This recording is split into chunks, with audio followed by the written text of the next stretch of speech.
কখনোই সম্পদ এক বাস্কেটে রাখতে নাই। ভিন্ন, ভিন্ন বাস্কেটে রাখতে হয়। এর কারণটা হচ্ছে যে সম্পদ যদি আপনি ছড়িয়ে ছিটিয়ে রাখেন, সেক্ষেত্রে আপনার রিস্ক অনেক কমে যাবে।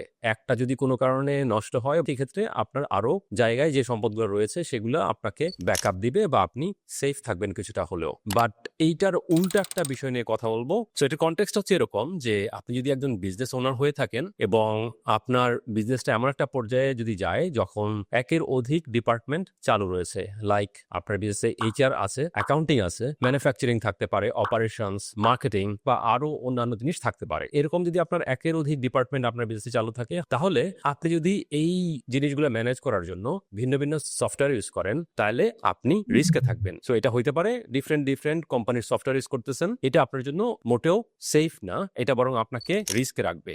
সো নাম্বার 1 রিস্ক, খরচের পরিমাণটা বেশি হবে compare to single software. Number 2 যেটা, সেটা হচ্ছে আপনার টাইমও বেশি লাগবে এই সফটওয়্যারগুলো ম্যানেজ করার জন্য।